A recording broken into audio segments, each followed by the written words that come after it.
Bismillahirrahmanirrahim. Today's topic of discussion is clinical aspect of neoplasia. Clinical aspect of neoplasia पर already एक video upload कर चुके थे, लेकिन इस वीडियो में हम नोट्स से क्लिनिकल एस्पेक्ट ऑफ न्यूप्लेजिया को कवर करेंगे। और जो नोट्स हम यूज़ कर रहे हैं medical student notes, made notes है, तो उसका लिंक आपको डिस्क्रिप्शन में मिल जाएगा। ये इनकी प्ले स्टोर पे ऐप होती है, वहाँ से आप इनके नोट्स को डाउनलोड कर सकते हो। Normally benign tumour relatively slow growing होते हैं और वो डिस्टिंक्ट होते हैं। इन्वेसिव या मलिग्नेंट प्रॉपर्टी या मेटास्टेसिस प्रॉपर्टी इनके पास नहीं होती। Malignant tumour relatively rapid growing होते हैं, इनका रेट ऑफ ग्रोथ काफ़ी ज़्यादा होता है। इनफिल्ट्रेटिव और फिक्स टू सराउंडिंग टिश्यू होते हैं। अब एक जो क्लिनिकल एस्पेक्ट ऑफ न्यूप्लेजिया के अंदर सबसे पहले चीज़ आपने पढ़नी है वो है कैंसर कैशेक्सिया।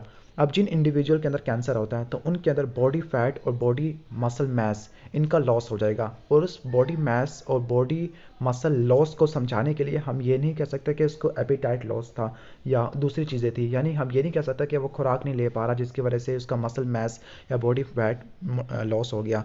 इसके साथ आपको बॉडी फैट और मसल मास के लॉस के साथ वीकनेस, एनोरेक्सिया, एनीमिया भी देखने को मिल सकता है। और ये आपको पूरा कॉम्प्लेक्स मैकेनिज्म नज़र आ रहा होगा कि किस तरह से ट्यूमर कैशेक्सिया करवा रहा है।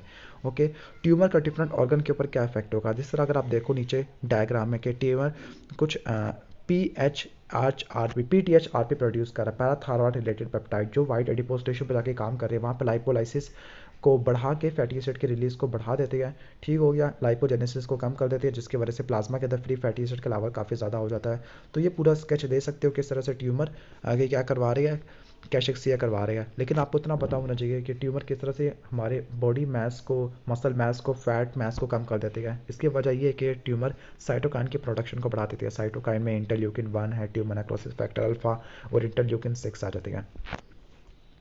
ओके, अब नेक्स्ट पे देख लेते हैं हम पैरानियोप्लास्टिक सिंड्रोम। पैरानियोप्लास्टिक सिंड्रोम ऐसे सिंड्रोम होते हैं जिसके अंदर ट्यूमर की एनाटॉमिकल या फिजियोलॉजिकल फंक्शन, यानी जो हम कह सकते हैं कि जो ट्यूमर की जो एनाटॉमी या फिजियोलॉजी वो ख़राब हो गई है, वो एबनॉर्मल हो गई है, वो एक्टोपिक हो गया। फॉर एग्जांपल कोई अगर ट्यूमर कोई भी ट्यूमर मसल के अंदर नहीं निकलता, फॉर एग्जांपल बोन वाला ट्यूमर मसल के अंदर नहीं होता, लेकिन अगर बोन वाला ट्यूमर मसल के अंदर देखने को मिले या मसल के अंदर बोन वाला ट्यूमर देखने को मिले तो उसको क्या बोलते हैं, पैरानियोप्लास्टिक सिंड्रोम। तो उसकी डेफिनेशन क्या होती है कि ऐसा सिंड्रोम जिसके अंदर कैंसर की डिस्ट्रीब्यूशन को आप इसकी सेपरेट से समझा नहीं सकते, या कभी कभार कैंसर कुछ ऐसी चीज़ें प्रोड्यूस करता है जो नॉर्मली वो प्रोड्यूस नहीं करता होता, नॉर्मल सेल प्रोड्यूस नहीं करते होते। फॉर एग्जांपल बोन कभी भी कोर्टिकोट्रोपिक रिलेटेड पेप्टाइड प्रोड्यूस नहीं करती, पीटीएच रिलेटेड पेप्टाइड नहीं प्रोड्यूस करती, लेकिन कैंसर ऐसी चीज़ें प्रोड्यूस करना शुरू कर देती है। तो फिर एक्टोपिक डिस्पोजिशन ऑफ एनाटॉमिकल और physiological aspect of neoplasia is called paraneoplastic syndrome. इसके अंदर एंडोक्राइनोपैथी आ जाती है, न्यूरोपैथिक सिंड्रोम आ जाता है, स्किन डिसऑर्डर आ जाती है, मस्कुलोस्केलेटल एब्नॉर्मेलिटी आ सकती है,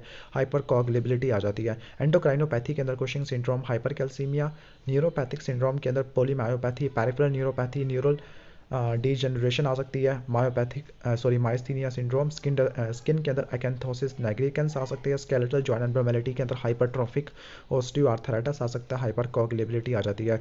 क्लिनिकल सिंड्रोम यहाँ पे लिखे हुए हैं वही कुछ एंडोक्राइनोपैथी है, कुशिंग सिंड्रोम है, ये किस केस के अंदर देखने को मिलता है, स्मॉल सेल कार्सिनोमा। और कुशिंग सिंड्रोम के अंदर आपको ACATH की प्रोडक्शन ज़्यादा देखने को मिलती है। सिंड्रोम ऑफ इनएप्रोप्रिएट ADH, इसमें ADH या ANP की प्रोडक्शन ज़्यादा हो जाती है। इसके साथ हाइपर कैल्सीमिया के अंदर पीटीएच या पीटीएच रिलेटेड पेप्टाइड है, tumour transforming growth factor alpha, tumour necrosis factor alpha, interleukin 1 इसकी प्रोडक्शन ज़्यादा हो जाती है। हाइपोग्लाइसीमिया के केस में इंसुलिन लाइक सब्सटेंस की प्रोडक्शन ज़्यादा हो जाती है। पॉलीसाइथीमिया में एरिथ्रोपोइटिन की प्रोडक्शन ज़्यादा हो जाती है। किस कैंसर के अंदर, जैसे पॉलीसाइथीमिया पहली बात के रीनल कार्सिनोमा में होगा, इसके अलावा सेरिबेलर और हिपैटोसेलुलर कार्सिनोमा में। हाइपोकैल्सीमिया हाइपोग्लाइसीमिया ओवेरियन कार्सिनोमा में, फाइब्रोसार्कोमा में देखने को मिलता है।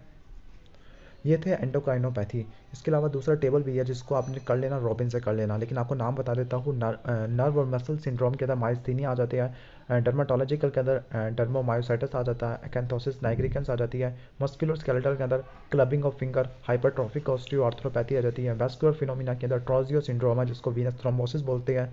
ओके, डिससेमिनेटेड इंट्रावैस्कुलर कोagulation है, नॉन बैक्टीरियल थ्रोम्बोटिक एंडोकार्डाइटिस है, रेड सेल एप्लेजिया है, और अदर्स में नेफ्रोटिक सिंड्रोम आ जाते हैं। इसके बाद चलते हैं most important topic of new neoplasia which is grading and the staging of cancer. Grading and staging of cancer, जो ग्रेडिंग होती है वो साइटोलॉजिकल अपीयरेंस से डिटरमिन करते हो, सेल की अपीयरेंस को देखते हो। अब ये किस आइडिया के ऊपर बेस्ड है? ये इस आइडिया पे बेस्ड है कि जो ट्यूमर का बिहेवियर डिफ्रेंशिएशन होती है वो आपस में दूसरे से रिलेटेड होती है, कि जो ट्यूमर वेल डिफ्रेंशिएटेड होते हैं वो रिलेटिवली लेस एग्रेसिव होते हैं, जो पोअरली डिफ्रेंशिएटेड होते हैं फॉर एग्जांपल मैलिग्नेंट वाले तो वो मोर एग्रेसिव होते हैं। ओके, जैसे अगर आप देखो यहाँ पे कुछ कैटेगरी बनाई हुई है, 1 के अंदर वेल डिफ्रेंशिएटेड है, फिर 2 के अंदर some abnormal cells loosely pack, 3 के अंदर मैनी एबनॉर्मल सेल, 4 के अंदर very few normal cell left और 5th के अंदर कंप्लीटली एबनॉर्मल सेल आ जाते हैं। ओके, इसके अलावा यहाँ पे ग्लीसन पैटर्न भी है। ग्लीसन पैटर्न ये इसके अंदर ग्लैंड्स के अंदर बताया हुआ है कि अगर 1 पैटर्न यानी ग्रेड नंबर 1 का मतलब है स्मॉल यूनिफॉर्म ग्लैंड है, वेल डिफरेंशिएटेड है। ग्रेड नंबर 2 का मतलब है मोर स्ट्रोमा। ग्रेड नंबर 3 का मतलब है मार्जिन खत्म हो गया। ग्रेड नंबर 4 के अंदर इरेगुलर मासेज है। ग्रेड नंबर 4 के अंदर आपको कुछ ही ओकेजनली ग्लैंड के फॉर्मेशन देखने को मिलती है। तो जो वेल डिफरेंशिएटेड होते हैं उनका ग्रेड 1 होता है, और जो पोअरली डिफरेंशिएटेड होते हैं मैलिग्नेंट उनका 5 होता है। हिस्टोलॉजिकल फीचर्स क्या होती है बिनाइन ट्यूमर और मैलिग्नेंट ट्यूमर के? बिनाइन ट्यूमर वेल डिफरेंशिएटेड होते हैं, कोई मेटास्टेसिस नहीं होता, ऑर्गेनाइज ग्रोथ होती है, यूनिफॉर्म न्यूक्लियस होती है, लो न्यूक्लियर टू साइटोप्लाज्मिक रेशियो होती है, माइटोटिक एक्टिविटी मिनिमल होती है, लेक ऑफ इन्वाइन होती है।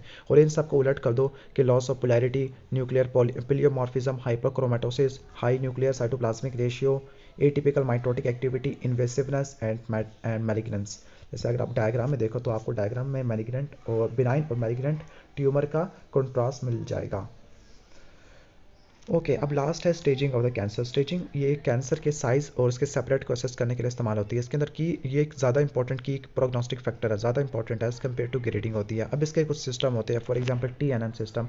इसमें T वाला होता है वो ट्यूमर को शो करता है, N वाला लिम्फ नोड्स को, M वाला मेटास्टेसिस को। ट्यूमर यानी साइज और उसकी डेप्थ ऑफ इन्वेजन कितनी है, N का मतलब कितने लिम्फ नोड तक फैल रहा है, सेकेंड इंपॉर्टेंट प्रोग्नोस्टिक फैक्टर। और single most important prognostic factor होता है कि हम कहेंगे पेशेंट रिकवर कर सकता है या नहीं, वो मेटास्टेसिस होता है। अब TNM सिस्टम होते हैं। TNM सिस्टम में T वाले भी इसके आगे मजीद 4 कैटेगरी है। 1 का मतलब है कि ट्यूमर का साइज 0 से लेकर 2 सेंटीमीटर है। T2 का मतलब है 2 से 5। T3 का मतलब 5 से ज़्यादा। और T4 का मतलब ट्यूमर स्किन को ब्रेक कर चुका है या चेस्ट वाल से अटैच हो चुका है। लिम्फ नोड वाले N वाले में देखो तो N0 का मतलब है कोई लिम्फ नोड पे नहीं पहुंचा कैंसर। N1 का मतलब है कि सर्जन लिम्फ नोड को फील कर सकता है, स्वेलिंग वाले लिम्फ नोड को। फिर जो N2 में लंपी मैस होगा। N3 के अंदर lymph node near collar bone के नज़दीक अगर मिले, कॉलर बोन क्लेविकल स्वालर लिम्फ नोड, तो उसको बोलते हैं N3। मेटास्टेसिस के अंदर M0 होगा तो उसका मतलब उसने कोई मेटास्टेसिस नहीं किया। M1 है तो उसने मेटास्टेसिस कर लिया है, मैलिग्नेंट को शो कर रहा है। ठीक है, स्टेज 1, स्टेज 2, स्टेज 3, स्टेज 4, ये 4 स्टेजेस है मेसोथेलियोमा की। स्टेज 1 के अंदर कैंसर प्लूरा के अंदर लोकलाइज होगा। स्टेज 2 के अंदर कैंसर सिंगल लंग या लिम्फ नोड तक फैल गया है। स्टेज 3 के अंदर ट्यूमर एक्सटेंसिव है और वो लंग, चेस्ट वाल, एब्डोमेन, चेस्ट कैविटी तक फैल गया है। और स्टेज 4 के अंदर कैंसर पूरा का पूरा चेस्ट कैविटी में मेटास्टाइज कर गया, एब्डोमेन में, नेक में और ब्रेस्ट वगैरह में, बोन्स वगैरह में। ठीक हो गया।